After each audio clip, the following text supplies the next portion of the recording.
Guys, welcome to the show. Thank you. I think a lot of men out there may say, okay, we've heard about these annual screenings, but really at what age should we start doing them?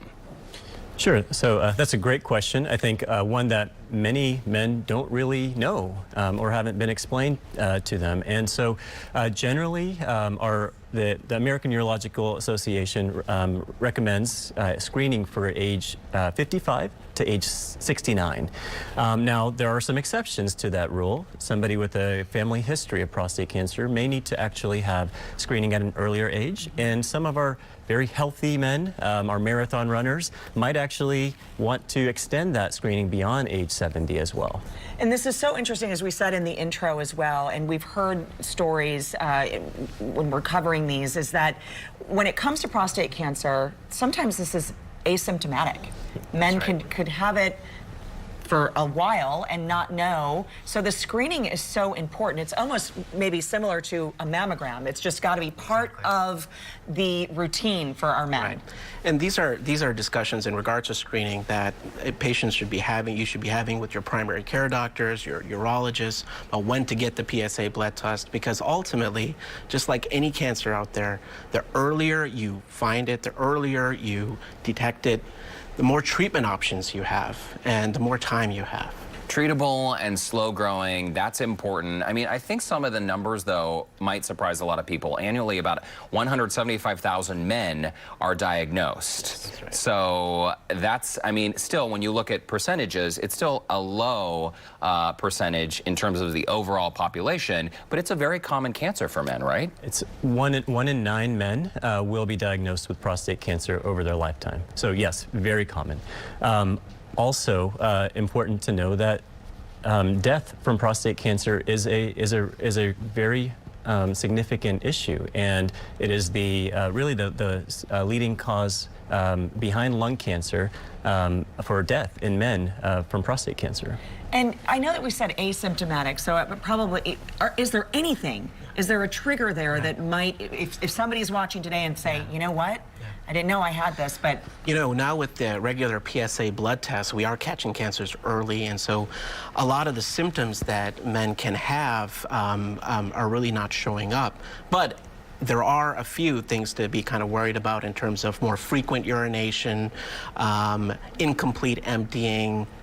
Sometimes prostate cancer can cause back pain. And so these are kind of things to talk about with your primary care doctor or urologist. Is one of the concerns for you guys as healthcare providers that people just are not getting screened or talking about it? Maybe they're fearful because of where that is in our bodies, that they're embarrassed to talk about it? Most definitely. So I think that is one of the biggest barriers to care for men, is that, look, they know what's coming. When they go to their friendly urologist, there might be a prostate exam. And the issue is that that scares many men away. And that's where I think the loved ones in their lives really come in, and really encouraging men to go get checked out, you know, starting at age 55, really, and have that conversation with their primary care physician, and then eventually with the urologist. And by the way, ladies or daughters, tell your dads, your uncles, your brothers that you need to do this. Yeah. Yours is not the first prostate they've seen. They have seen others, so come on, just, you know, gear up for it. And the treatment is really advancing on this cancer. Yes. Go ahead, you want to talk about? Sure. So when we talk about prostate cancer, it's important to point out that not all prostate cancer nowadays warrants treatment. Okay, there are low-grade, low-stage cancers that can be safely watched. Now, when it's beyond that, when they do require active treatment, there are 2 mainstays of treatment, which are surgery and radiation, which I will let my colleague discuss. From the surgery standpoint, we've come a long way. You know, in the current era, open surgery, which has been the mainstay for over 50 years, is not really being done much anymore. And the reason is that robotic assisted laparoscopic surgery really has advanced the field significantly, with less bleeding, quicker recovery, and equal cancer control, if not better, than open surgery. So at Memorial Hermann Memorial City, we really have acquired the latest generation of surgical robots and are really trying to push that envelope and really trying to get that out to all of our patients. We are tight on time, but what are you guys doing at Memorial Hermann Memorial City that you're not seeing other folks do? You know, one of the unique things that we have at Memorial Hermann and Memorial City is we have a unique partnership with urology, and it's really developing a personalized care plan for patients with prostate cancer. It's really, there is not one size that fits all. It's about finding the right treatment for the right patient at the right time. We have, we do various things at Memorial Hermann, but one of the things that we are the only one of the procedures that we are the only ones doing in Houston is something called high-dose rate prostate brachytherapy, where we're actually putting in a temporary implant.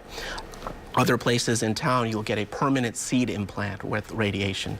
And so these temporary implants and treatments can be done in 1 or 2 sessions, is very unique to our program. And the partnership that we have, because we have the radiation oncologists such as myself and the urologists such as Dr. Soni here, doing the procedure together. As we mentioned, by the way, starting the conversation is the Yes. first step. We do want to mention that Prostate Cancer Informational Seminar and Breakfast is actually coming up later this month. There's the information right there on your screen. Saturday, September 21st, 9:30 a.m. is when it all starts. It's fantastic that this is a free event. And doctors, thank you so much for all the work that you do. Thank you so much for having Welcome. us. Thank you. Thank you. Great to see you. We'll be right back.